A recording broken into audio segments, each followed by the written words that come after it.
you know what they say, new year, new me. So I decided to change some stuff around, you know, capture just that whole vibe of a fresh start.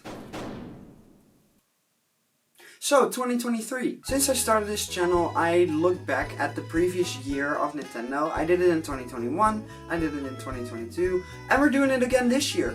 And we're starting off with the February Direct.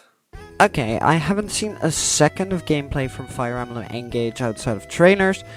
I guess it is a good game looking at the reviews, and it's Start the Guy from Smash. I'm really looking for things to say about this game, aren't I? Well, let's move on to the February Direct. This Direct was needed, since we didn't know anything released outside of Tears of the Kingdom and Pikmin 4, which were both just a couple of months away. The Direct started off with a better look at Pikmin 4, we got some DLC for Xenoblade Chronicles 3, some DLC for Splatoon 3, some Fire Emblem DLC, some DLC for Mario Kart. Oh my god, Nintendo, take a break, are you still releasing actual games at this point? Well, Advance Wars 1+2 Reboot Camp was re-revealed after being delayed due to current world events. Kirby's Return to Dreamland Deluxe was announced, Game Boy and Game Boy Advance emulators for Nintendo Switch Online expansion pack were announced, which I totally forgot existed, but I guess it's cool. We know that Nintendo isn't going to do the Virtual Console on the Switch anymore, so at least bringing Game Boy and GBA over to the Nintendo Switch Online expansion pack is the least they could have done. We also got our final trailer for Tears of the Kingdom before released, which was one of the best video game trailers I have ever seen. And the music?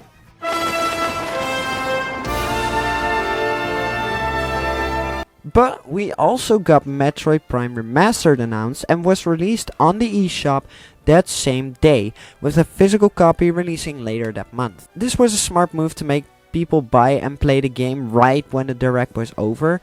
Me personally, I like collecting physical games. I bought it somewhere in the middle of March and played it for a couple hours and quite enjoyed it. To warm up for the release, I also beat Metroid Dread soon after the Direct, so yeah, I guess I should go back and play this one again, since I did quite enjoy my time with it. I just got distracted with other things, like not Kirby's Return to Dreamland Deluxe. This is a port of the Wii game and released a few weeks later.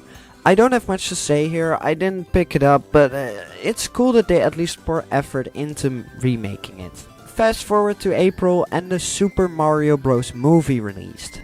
And I wasn't sure if I wanted to cover this because it's a movie and I've been mostly focusing on the video games, but if we went over every single Pokemon movie, we would be here for hours. Good thing I already covered the Super Mario Bros. Movie, so if you want to see that video, just click over there. Advance Wars 1+2 Reboot Camp also was finally released in April. This game was announced in 2021, but because of a certain event happening in the world related to the game's theme, they put it on hold. But it's here, and I haven't played it. I am interested in picking up the game though, and I have played Advance Wars once before and quite enjoyed it, but I just haven't picked it up yet. But then, it released. The third coming of Nintendo, what the hell is this? Nintendo announced a sequel to 1-2 Switch. Yay! This came out of absolutely nowhere, a sequel that nobody asked for, but still somehow released. Everybody, 1, 2. I bought it and also made a full video on this game, so go watch that, I guess. At least the video is better than the game. Okay, but then it released.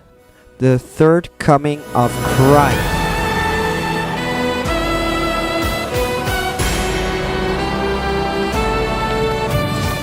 Tears of the Kingdom was the game I was most hyped for since Splatoon 3, and it was amazing to finally see it released after 6 long years. And again, I already made a video about Tears of the Kingdom when that released, but I do have some stuff I want to add. I avoided spoilers in that video since the game was only just a couple of weeks old by then, but I think it is safe to discuss the end of the game now. The final boss is phenomenal, and the ending is one of the best endings I've seen in any video game.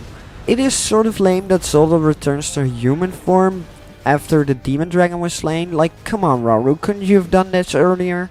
There are a couple other flaws I have looking back at the game, like the champion spirits are a little flawed and the depths could have been more fleshed out. But still, this game is amazing and it was so cool to finally see it released after 6 years of waiting. After Tears of the Kingdom, there wasn't much to look forward to, except for Pikmin 4. So luckily, we got a Nintendo Direct on June 21st, showing off DLC for the Pokemon games, which... Did anyone talk about this after it released? But we got some more Pokemon news in the form of a trailer for Detective Pikachu Returns, which was announced in 2018 or so, but never heard anything about again until now. And... it looks rough. We know by now that Game Freak is having trouble making Pokemon games for the Switch look good. Just look at the Pokemon games that released before.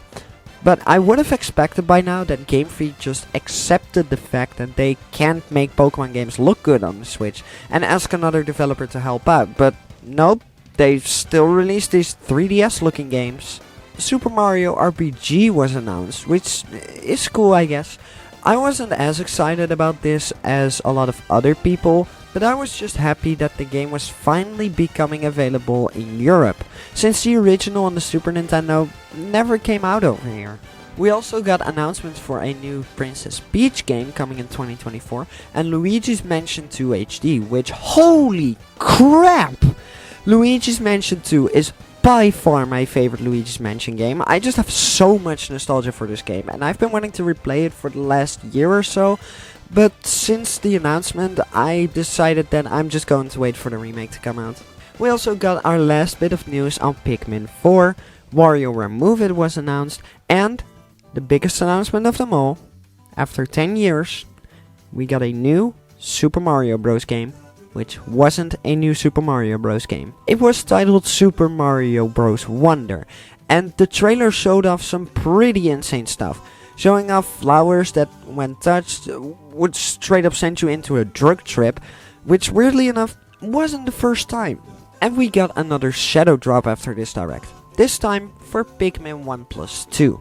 Like Metroid Prime Remastered, it dropped right after the direct with a physical version releasing later. I don't know what this new marketing technique is, but I guess that they are trying to discourage people from buying physical games. No, not my plastic cases! Anyways, Pikmin 1+2? I haven't played it. It is cool that they ported over the games to the Switch, since now every Pikmin game is on Switch, which is really convenient. And just as convenient, the next release was Pikmin 4, and... Hate me for saying this, I haven't played it. I have come to the conclusion that I'm not big into Pikmin.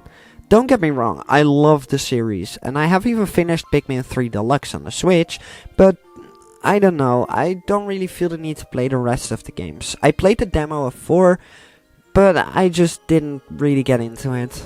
And I hate it, honest to God, especially now that Pikmin fans are growing at an exponential rate. But I guess I just have to stay in the Splatoon 3 community then. The next couple months were a bit tame on Nintendo's calendar. We only got a Super Mario Bros. Wonder Direct in August and a full Direct 2 weeks later, which started off with the peak of the Direct, Splatoon 3's DLC.